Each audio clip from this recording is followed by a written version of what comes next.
with you before the second show. Hey there, folks. It's the Eric Metaxas Show. I don't know about you, but when I hear Karen Carpenter, I think of Peter Hitchens. Peter Hitchens, welcome to the program. I never heard anyone say that before. Nor shall you again hear it, Nope. sir. Peter, where are you coming from? We're in different time zones. Even when you're with me, even when I'm in the same room with you, I feel that we're in different time zones. Where you are, of course, in England. I am in New York. From where are you coming? You've just arrived home. The ancient city of Oxford. Never heard of it. Not ringing any bells. So your home is Oxford, but you've come up from London, have you not? I have come up from London, yes. And what were you doing in London, sir? Working. Now, why do you have to go to London to work? You work in a factory? What do you do? It's the capital city. I'm a national newspaper journalist. If I don't work in the capital, I lose touch with events very quickly. Our capitals have a special atmosphere, and you can pick up gossip and rumor and feelings about things there which you can't if you don't. What do you do? Skulk around hotel lobbies? I skulk around. You skulk even when you're sleeping. I know you because I've met you. But what? It's interesting because you're a newspaper man. You write a column. Now your regular column is for which paper? The Mail on Sunday. The Mail on Sunday. This is very difficult to explain to an American audience. British newspapers have Sunday newspapers and daily newspapers. Sunday newspapers are not, at least not always, simply the Sunday editions of the daily. They are separate newspapers. They are weekly newspapers that come out on Sundays. Yeah, they're much more, as a result, they're much more like news magazines than they are like newspapers, and they like to set the agenda. That is to say, the stories that they publish on Sunday tend to be the ones that dominate the news diaries of the following week. Ah. So the week turns, and it's Sunday when the big news stories break. It's an old English tradition. Okay. And so what do you write? You write a column. I write a column of comment on issues of the week, which I choose. Which you choose? And usually it's between 3 and 5 items, and sometimes, very occasionally, it'll just be one item, but I try to vary it. And we can find this online if you can find it online. The best way to find it is at Peter Hitchens' blog, where I post my column every Sunday, and also you can find the other things that I write between weekends, which are on other subjects which are for which you might say there's no room in the newspaper. Now you write, so you write that once a week, but you also write other columns. I write. Well, they're not columns because they don't appear in the newspaper. They're just blogs. So they're particular articles. I might write between 3 and 5 of those during a week. And how long? The one that you write for the Sunday paper? How long is that? It's about 1,100 or 1,200 words, depending on headlines and pictures. Okay, so then the question, of course, is why would one have to travel all the way from Oxford to London just to write a column? You could write it at home. You could, but it would miss an awful lot of necessary things. I would just be a person sitting in a provincial city trying to work out what was going on from far away. And it's just not the same. You don't really have a London in the United States. You know what? You have New York City, and you have Washington, D.C., and you have Los Angeles, and you have Chicago. And elements of each of them concentrate in London. There is only one really important city in the United Kingdom of Great Britain and Northern Ireland, and that is London. All the other cities are nowhere near like it in size or importance, in commercial significance, in political significance, or in cultural significance. If you aren't there, you don't really know what's going on. I have never thought of that, but that is quite right. It's very different, but similar in Greece. I mean, there's Athens, and then there's the rest of the country. There's nothing else. Again, Greece is a much smaller country than the United Kingdom, both in terms of population and in terms of economy and in terms of, what can I say? It's just a smaller country. This is the former capital of one of the world's great empires, and it still has pretensions which have carried on down from the days when we were still an important imperial world city. We're probably more in touch with the rest of the planet than most capital cities. I would think probably of the European capitals, only Paris and Moscow would consider themselves to have as much interest in the outside world.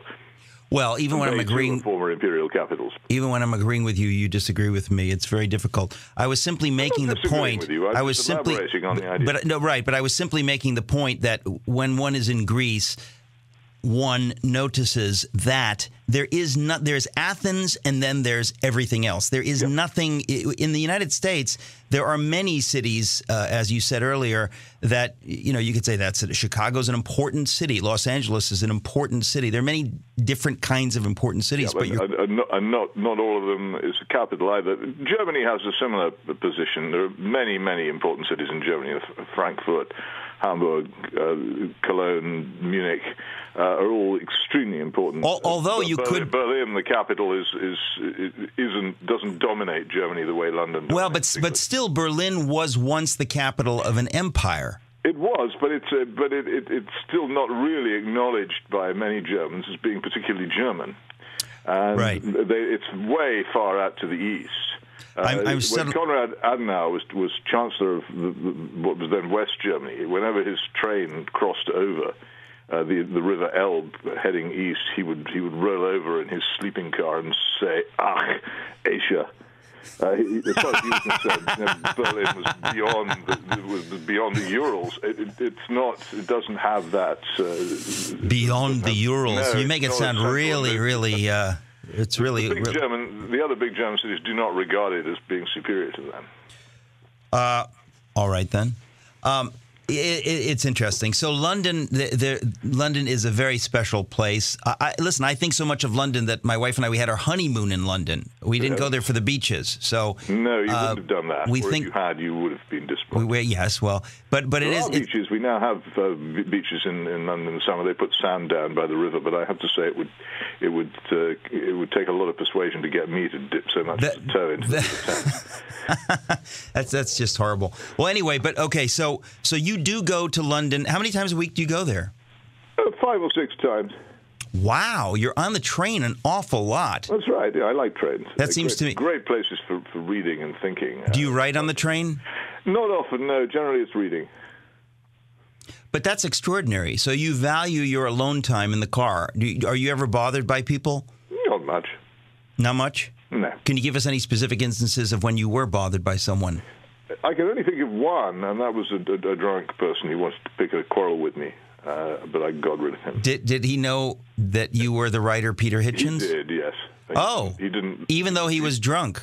Well, especially because he was drunk, I think he didn't. But he didn't appreciate my writing as much as I might have hoped he would. And if he was sober, he might have appreciated it less. Well, there's always that too. But he was definitely not sober. Okay. Well, this happens very rarely. I don't want you to have the idea that the trains. The drunks are constantly attacking you on the train.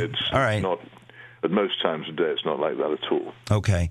Don't travel too late in the evening. Okay, but so you are on the train quite often traveling to London. People thinking, Eric, why are you asking about this? I'm fascinated. Okay, so you, when we last were together on this program, we were talking about this issue of free speech, particularly in Europe, with regard to transgender rights, quote unquote. We were. Is anybody making the case that transgender is just a fiction and that it's silly? Is anybody still making that case, or have we all rolled over? The main people who've actually been opposing it and who've been in a rather strong position to do so have been the more old-fashioned feminists, such as Germaine Greer, who've got into, and a very interesting person called Julie Bindel, who've got into quite a lot of trouble, have been threatened with exclusion from university campuses for saying this, and they've been quite firm on saying that a woman is a woman, and you can't create a woman by surgery, for instance, which has caused quite a lot of bitterness between these two different factions of the left. Conservatives tend to be a bit wary of it, partly because of as far as certainly this affects me. I've no doubt that there are some very unhappy and troubled people who believe that they're in the wrong body. I've talked to people who say this, and I don't doubt their discomfort. I always feel that I don't. Therefore, I don't. Whenever I want to get involved in this, I feel very restrained by a desire not to hurt anybody personally. Yeah. Well, I should say I some feel of the things which Germaine Greer has said might have been hurtful to such people, and but because she's of the left, she's freer to say them. And in any case, it's her style. Hang on, we're going to go to a break, folks. I'm talking to Peter Hitchens. This is the Eric Metaxas Show. Stick around.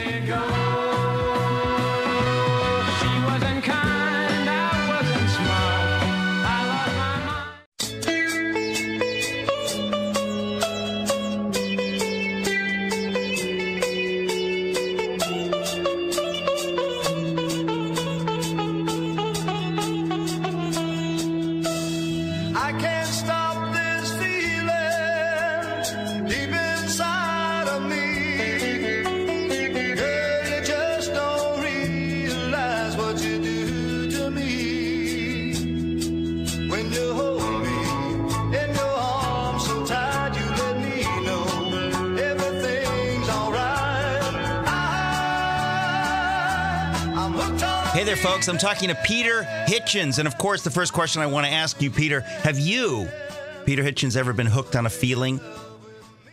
I don't think so.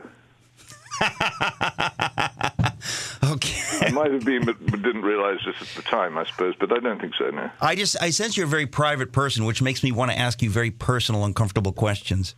Well, that's okay. How long have you been married? Really get particularly personal answers. How long have you been married, and how many children do you have? I've been married since 1983, and I have 3 children. Since 1983. I've spent some time with one of your sons, a delightful young man. I'm glad you thought so. Yeah. I can't remember his first name, but it's embarrassing. But when I was in Oxford the last time, I got to know him a little bit, hanging around with Michael Ward. People who listen to this program know that I did a number of Socrates in the City events in Oxford. You were my guest for one of those. Michael Ward, who wrote the book Planet Narnia, was one guest. And, yes. Of course, I had spent a lot of time with Walter Hooper, who was C.S. Lewis's secretary in the last year of his life, and wonderful time. And we all went to the Trout, and your son was there. What are your son's names, just so I can remember which one this is? The name that he uses is Daniel or Dan. What do you mean the name that he uses? Well, he has other names, which, like all of us, he doesn't necessarily employ at the moment. But he might change his mind. No, I don't know what you mean, Peter. What do you mean? I had a cousin who was called by his parents Jeremy, but he hated it so much that he insisted on being called Richard, and who can blame him in a way? But I think people don't always use the name that they're given at baptism. Okay, so your son Daniel does not go by the name that you and your wife gave him. He does, but he's got another one as well. I'm just saying. He said. What? Wait a minute. Let's not go. Just a moment. Excuse me, sir. He uses one of the 2 names that he was given at baptism. All right. You mean that his middle name is Daniel? No. Does he have a middle name? No, I don't mean that at all. Usually you ask. You don't even mean that a little bit. You asked which of his names did he go by, and I told you. By which of his names? You're now making a complexity out of this. Please don't end a sentence in a preposition. By which of these names did he go? Not by which of these names did he go by. Not which of these names did he go by. That would have redundancy, but I know. You could have used. All right. You know, it's so interesting because those people who know that your brother is the late Christopher Hitchens realize that the 2 of you are very much alike in your precision with language. And it's a delight for that reason alone to speak with you. There are other delights, although I don't want to think of them as delights. It makes me uncomfortable. But the point is that we were talking about free speech and transgender, and I think that you're living in a culture. Most Americans of any kind of conservative or Christian stripe realize that Europe is farther along in the process of decay, if this is the process on which we've all embarked, and that you all are farther along in terms of how far you've gone with secularism and how much you've abandoned the Christian roots of the UK. And of course, the idea of transgender, it's part of that. It's this idea of rejecting some kind of order and seeming to think the way the French did 200 and something years ago, that we can reinvent everything. We can make our weeks 10 days. We can do what we like. It seems to me that the transgender movement partakes of that kind of utopianist social engineering thinking. Yeah, well, I think that's more or less the case. That's it? Yes, you think it's the case? You don't have anything else to say? Well, I could, but I don't want to shock you. It seems to me to be a sort of given, really. That oh yes, it's a given, but maybe my audience doesn't see it as a given. The Christian religion as an organized, believed phenomenon survives still in the United States in ways which it doesn't do in, I think, any part of Europe. So, do you have any theories on why that is? Oh, the First World War. You didn't really have it, and we did. Well, we did. You and I discussed this once, and you discussed it at Socrates and City a number of years ago. And I have to say, it was from you that I learned what it was that World War I did to Europe culturally and how it eroded the authority of the church and the state. I had never known that because I'm an American, as you say. So say a little bit about that, because that's quite important. All right. Well, here's Paul Convent, who was the French ambassador to London, before and during the First World War and afterwards, said that England, after the First World War, was like a country that had undergone a revolution. And I think that he was right. France had undergone a different revolution, but because it had been fighting a war of national survival, which Britain had not been. But the real problem was that the First World War, which was actually a pretty squalid dispute between an alliance of Russia and France and an alliance of Germany and Austria, in which both sides opportunistically seized an event to create a war which they thought they would gain from, was presented to the people, particularly of Britain, but also I think of the other countries involved. I know more about what happened in Britain, as a sort of crusade against evil. We were told that the wicked Germans had cruelly invaded Belgium. We were told atrocity stories, some of which were true, but most of which were not, about their invasion. And we were persuaded that it was necessary morally for us to fight for what was... Okay, we're going to go to another break. Forgive me, but I do want to continue... yeah, well, I'll still be here when you come back. Very good. Folks, stick around. Metaxastalk.com is the website. If you go there real quick and get a pack of smokes, check it out. Down, down, and the flames went higher, and it burns, burns, burns, the ring of fire.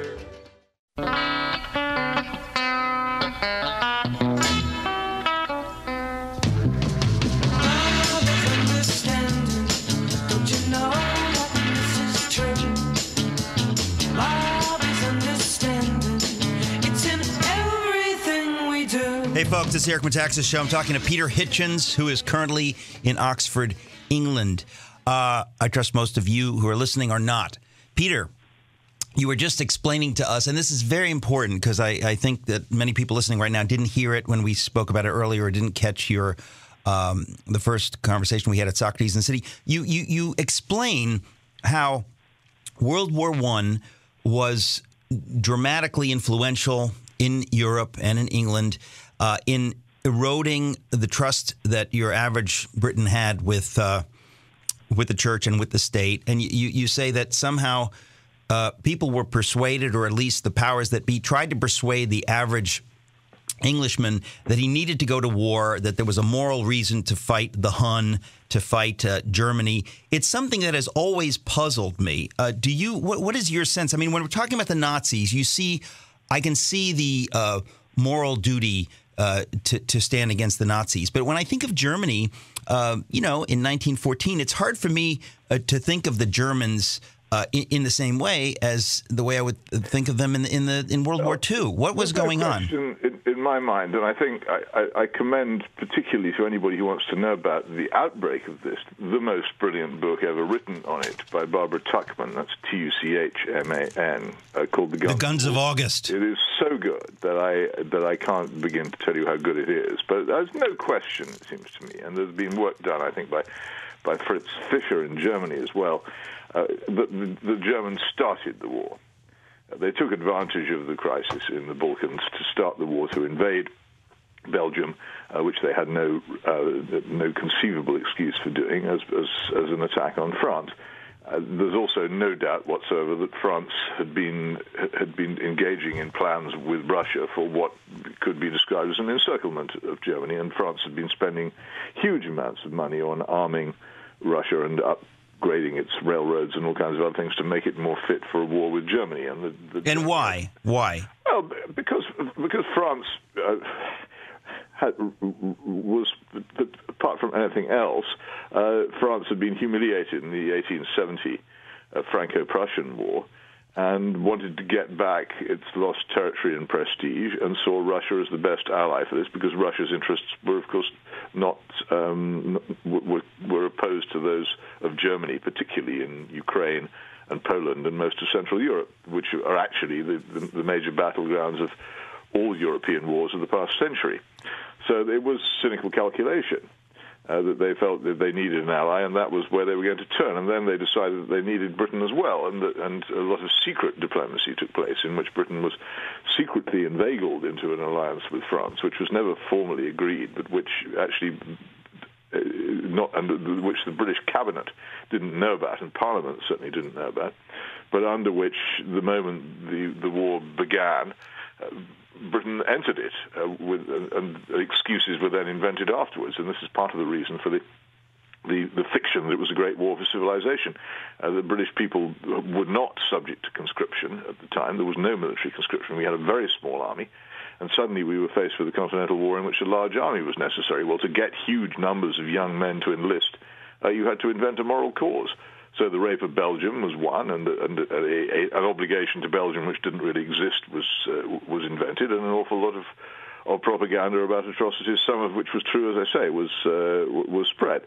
But as you rightly say, it certainly didn't remotely resemble it as a great war for civilization. And I have in my possession a medal given to my great uncle, who served in the Royal Navy in the First World War, on which the words "Great War for Civilization," "The Great War for Civilization," are engraved, because that's what all those who served in it were given, and that's what the war was referred to as by the British government at the end of it, the Great War for Civilization. In fact, it resulted in the destruction of European civilization in many ways, because the promises made and the ideals fanned into flame by it were all based on a false premise, and most of those who survived it and came back were embittered by the experience. It's always, I guess the word is discomforting, to realize that the way things once were, I would normally think of them as better than the way things are now. That the way things once were had a particular downside, that that you have to begin to see how people were turned off to the powers that be of their day, because the powers that be did in fact abuse their authority. This is a classic case in point. Because they had so much authority, the moral authority of the church and of the government, and counter that even of newspapers and politicians, in 1914, between 1914 and 1916, really, when conscription was eventually introduced, was enormous. And also the way in which society was much, much more self-restrained. Have you read The World of Yesterday by Stefan Zweig? I've read no Zweig, to my shame. It's an extraordinary book, because a lot of it describes the Vienna of before 1914, and he found it stifling, and he describes it as such. But I think there's also a certain amount of regret for its loss. It was a time when people were much more shocked. They were more shocked by bad language. They were more shocked by violence. They were more shocked by shouting and screaming. They were generally so much more restrained than we were, that the disturbance which then came into their lives after 1914 destroyed not just a society and an economy, but it destroyed an entire moral system. And this is very well described by what was and what no longer was, and because people really did revere monarchs, they really did believe what their priests told them. They really did think that if they were urged into battle for the sake of goodness and justice, that was what they were going to fight for. And so when they discovered that this wasn't so, they were profoundly changed as people, and they came back as completely different people. One of the great casualties of that had to be the Christian faith, both Catholic and Protestant countries. In America, I think we would trace this back to the '60s, but that seems laughable. You did go, yeah, exactly. It was your closest approach to it, I think, was Vietnam. We've been watching here the Ken Burns series on the Vietnam War, which I thought excellent, though we've seen a rather truncated version of it. And obviously, it reminds me, my young manhood, the background noise of my young manhood was the Vietnam War, and it hugely dominated a lot of my thought and understanding. But obviously, hang on, we've got to listen more potent for you. We're going to go to another break here. Yeah, we're going to have a final segment with Christopher Hitchens. With Peter Hitchens, the brother of Christopher Hitchens. There you go, folks. We'll be right back. Stick around.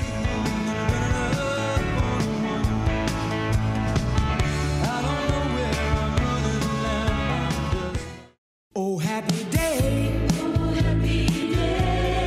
Oh, happy day. Oh, happy day. When Jesus washed. When Jesus washed. Oh, when he washed. When Jesus washed. When Jesus washed. When Jesus washed the sins away. Oh, happy day. Hey there, folks. It's the Eric Metaxas Show. Just a few minutes left with Peter Hitchens, who is in Oxford. At his home in Oxford. Are you at your home in Oxford? I am.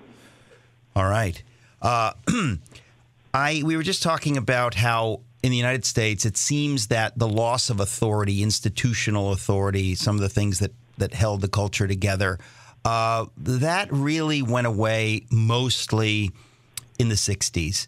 But for you in England, it went away as a result of World War I. This is a big thing for Americans to understand. And as I said, I didn't understand it until you brought it to my attention just a few years ago.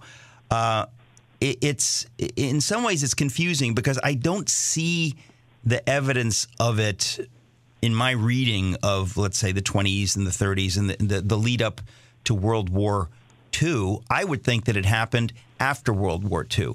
But so what's some of the evidence that we have in the 20s and the 30s that this took place? Evidence that we have, well, I suppose, apart from anything else, a huge decline in church attendance. Well, things like that, yeah.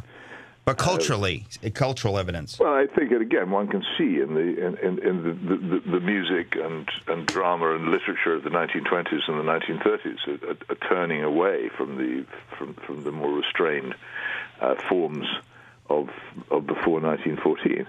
And in general, also, of course, hugely in the nature of the family and in the role of women. Another of the things which the war did was it created the idea that it was normal for women to go out of the home to work. I didn't realize that came that early. Who wrote the poem that's mocking the phrase "dulce et decorum est"? Wilfred Owen. The famous Wilfred Owen. But there was a lot of... It's kind of funny because it really does seem like the 70s in America hit, you're right, 50 years earlier in England with poems like that mocked the monarchy and all of these what they would have. The monarchy, it wasn't that wasn't really particularly an issue. The monarchy has been in the background of British politics probably for the past century. Well, it's not been a strong political issue, but the mockery of patriotism. Of a particular kind of patriotism. Right. There was a series of books which have very strongly urged on us and widely read. When I was at school, Robert Graves' Goodbye to All That and Siegfried Sassoon's Memoirs of a Fox Hunting Man were two. There were others. There were many, many plays, Journey's End by R.C. Sheriff being one of them, which, again, made it plain that the experience of the trenches had been horrendous. And many people found it very, very hard, looking back on it, to justify what... And the person who'd been brought up in the late 19th century or the early 20th century, gently brought up in a very rather sweet and restrained era, to be shoved into this place where he was surrounded by rotting corpses being eaten by rats. It was very difficult for him to believe in Dulce et decorum est pro patria mori. And many people ceased to believe in it because they saw that it was by no means sweet or decorous to die in this way.